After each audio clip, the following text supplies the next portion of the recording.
Hai minasang, jumpa lagi dengan Pandai Kotoba. Pandai Kotoba adalah tempat minasang untuk belajar bahasa Jepang dan budayanya. Nah, di video kali ini kita akan membahas berbagai bumbu dan bahan masakan khas Jepang. Bumbu dan masakan khas Jepang terbilang cukup beragam, cita rasanya yang unik dan khas membuat hidangan memiliki karakter yang kuat. Soyu, Japanese soy sauce, boleh dibilang merupakan bumbu utama dalam masakan khas Jepang. Terbuat dari kacang kedelai, tepung, dan garam. Rasa kekentalannya mirip kecap asin. Ada dua jenis soyu. Yang pertama adalah usukushi soyu, yaitu kecap asin encer. Biasa digunakan sebagai pelengkap hidangan seperti sushi atau tempura. Dan umumnya dicampur lobak, parut, jahe parut, dan wijen. Yang kedua adalah koikuchi soyu, yaitu kecap asin yang digunakan sebagai bumbu dalam masakan. Rasanya lebih asin dan konsistensinya lebih kental dari usukuchi soyu. Mirin dan sake. Keduanya adalah bumbu masakan khas Jepang yang terbuat dari arak beras. Warnanya kuning, bening dengan aroma alkohol yang khas. Perbedaan sake dan mirin terletak pada dan kadar alkoholnya. Mirin kadar alkoholnya lebih rendah dibanding sake dan rasanya manis. Sebagai bumbu, fungsi mirin dan sake bisa saling menggantikan. Jika tidak ada mirin, digunakan 100 gram gula pasir, 50 ml air, dan 50 ml sake. Mirin dan sake banyak dipakai untuk masakan yang dipanggang, seperti teppanyaki, yakitori, atau yakiniku. Bisa juga digunakan sebagai campuran bumbu perendam untuk mengurangi dan menetralkan bau anyir ikan. Yang ketiga, miso. Kedelai yang dihaluskan dan difermentasi bentuknya seperti pasta agak padat dengan warna coklat muda seperti tauco. Ada dua jenis miso, miso merah yang rasanya asin dan miso putih yang rasanya manis. Keduanya dipakai dalam jumlah sedikit sebagai bumbu atau campuran sup karena aromanya sangat khas. Agar rasa miso tidak berubah, jangan masak di atas api, tetapi campurkan miso setelah masakan diangkat dari api. Caranya, larutkan miso dengan sedikit air matang, angkat masakan dari atas api, tuang larutan miso dan aduk rata. Selanjutnya wasabi. Wasabi berasal dari akar tumbuhan liar Wasabia japonica. Warnanya hijau muda dengan rasa pedas menyengat. Dijual dalam bentuk pasta siap pakai atau bubuk yang harus dilarutkan dengan air sebelum dipakai. Wasabi digunakan dalam jumlah sedikit sebagai pelengkap hidangan sushi atau bumbu saus sashimi seperti halnya orang Indonesia menggunakan sambal. Selanjutnya, katsuobushi. Disebut dengan bonito serut adalah bumbu khas Jepang dibuat dari ikan bonito yang diawetkan dengan cara diasap dan dijemur di bawah panas matahari hingga kering dan keras mirip potongan kayu. Lalu diserut sebagai serpihan-serpihan halus berwarna coklat muda dan mengeluarkan aroma yang khas. Ikan bonito hidup di perairan Atlantik, Pasifik, dan Mediterania, termasuk keluarga ikan tuna tetapi berukuran lebih kecil. Bonito serut biasa digunakan untuk membuat dashi, taburan pada sup, atau masakan lainnya. Bonito serut dijual dalam kemasan plastik kecil, dapat dibeli di pasar swalayan yang menjual bahan makanan Jepang. Selanjutnya, aneka mie Jepang. Orang Jepang termasuk penggemar Milo minasang. Berbeda dengan mie Cina, mie Jepang umumnya dibuat tanpa telur. Ada beberapa jenis mie Jepang dengan bentuk dan warna yang bervariasi. Yang pertama soba, mie dari buket atau tepung gandum, bentuknya persegi panjang dan pipi dengan tekstur agak kenyal dan warna bervariasi. Soba coklat terbuat dari tepung buket utuh. Soba hijau dengan cita rasa teh hijau dikenal dengan nama cha soba. Soba hitam dari wijen hitam. Soba bisa langsung diolah untuk sup tanpa harus direndam atau direbus lebih dulu dan bisa disajikan dingin atau panas. Udon, mie dari tepung terigu yang bentuknya tebal, berpenampang pipih, kotak atau bulat berwarna kuning atau krem kecoklatan, dijual dalam bentuk kering atau segar. Penggunaannya dalam masakan hampir sama dengan soba. Udon yang bentuknya lebih kecil disebut somen. Selanjutnya, harusame, mie Jepang yang warnanya transparan. Tekstur dan warnanya mirip suun tapi lebih tebal. Warnanya putih bening. Terbuat dari pati kacang hijau dan bisa langsung dimasukkan ke dalam sup atau diseduh dulu dengan air panas hingga lembek. Selanjutnya ada shirataki. Nah, ada juga yang menyebutnya devil's tongue noodle, steak tuna kenyal dan lengket, bentuknya harus sekali mirip harusame. Sering dipakai sebagai bahan tambahan sukiyaki dan shabu-shabu, dijual dalam bentuk kering atau segar. Mie selanjutnya kishimen. Mie yang warna dan bentuknya sepintas mirip kue tiaw, putih dan pipi, dijual dalam bentuk kering. Selanjutnya wijen atau sesame seed.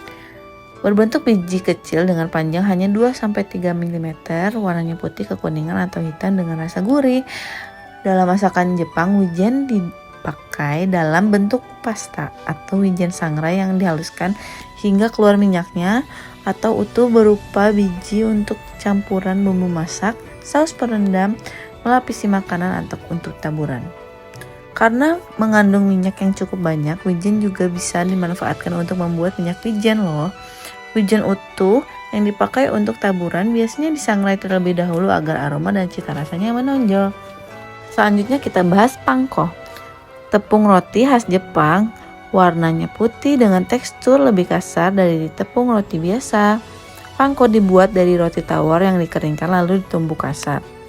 Simpan tepung roti dalam wadah tertutup rapat dalam lemari. Jangan menyimpan tepung roti yang telah dipakai untuk melapisi makanan ya, karena akan mempengaruhi aroma dan cita rasa makanan yang dilapisi. Lebih baik gunakan secukupnya dan buang tepung roti yang tersisa. Masakan yang akan digoreng biasanya dilapisi tepung roti ini, misalnya chicken katsu, torikatsu, sakan katsu, dan lain-lain. Selanjutnya, abura-age.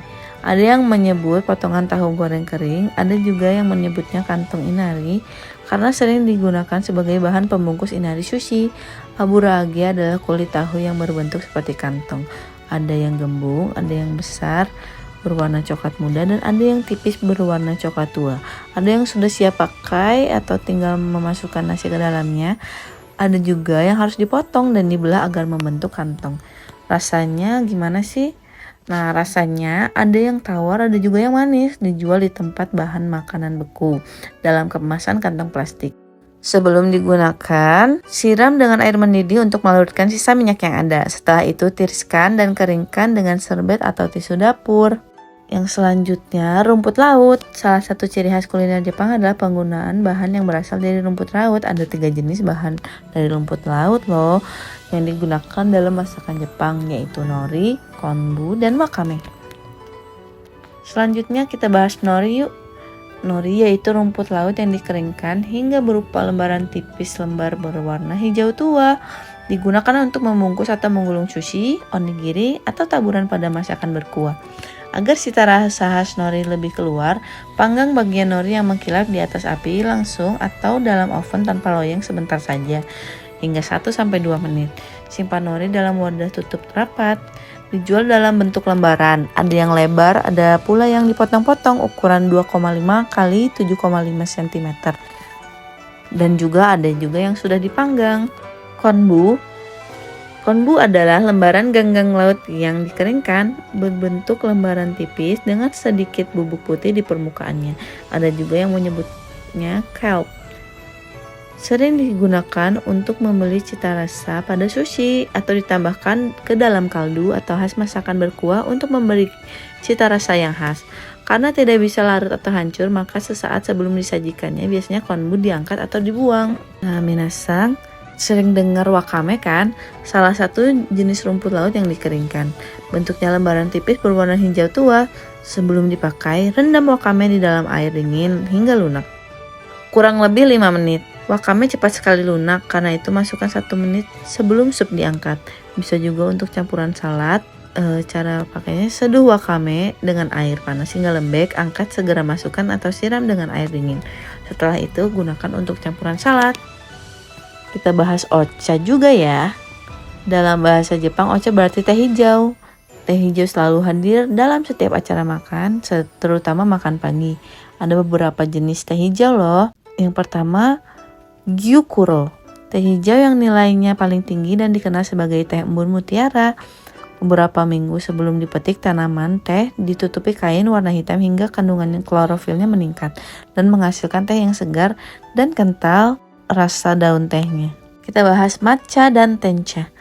Matcha adalah teh hijau berbentuk bubuk yang sering digunakan untuk upacara minum teh. Tencha adalah matcha yang belum berbentuk bubuk. Sedangkan apa sih sencha? Sencha adalah nama teh hijau berkualitas tinggi. Ada juga yang disebut bancha, adalah jenis teh yang paling standar di Jepang. Dan hojicha adalah teh yang disangrai. Selain itu, ada juga genmaicha. Sering juga disebut teh popcorn karena proses pembuatannya dicampur dengan beras panggang hingga cita rasa yang unik. Selanjutnya konacha. Teh hijau berbentuk bubuk agak kasar, rasanya manis dan aroma kuat dan berwarna hijau pekat. Ada juga dashi.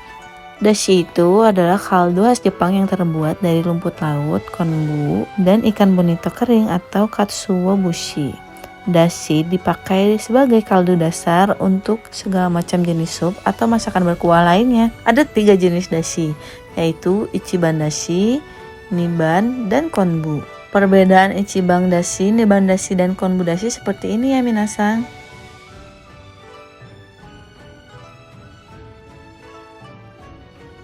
Nah, itulah daftar bahan dan bumbu masakan khas Jepang. Siapa tahu berguna buat kamu ya yang ingin memasak masakan Jepang mendekati masakan Jepang aslinya. Lihat juga video lain tentang kuliner Jepang hanya di Pandai Kotoba ya. Jamatane minasang. Bye-bye.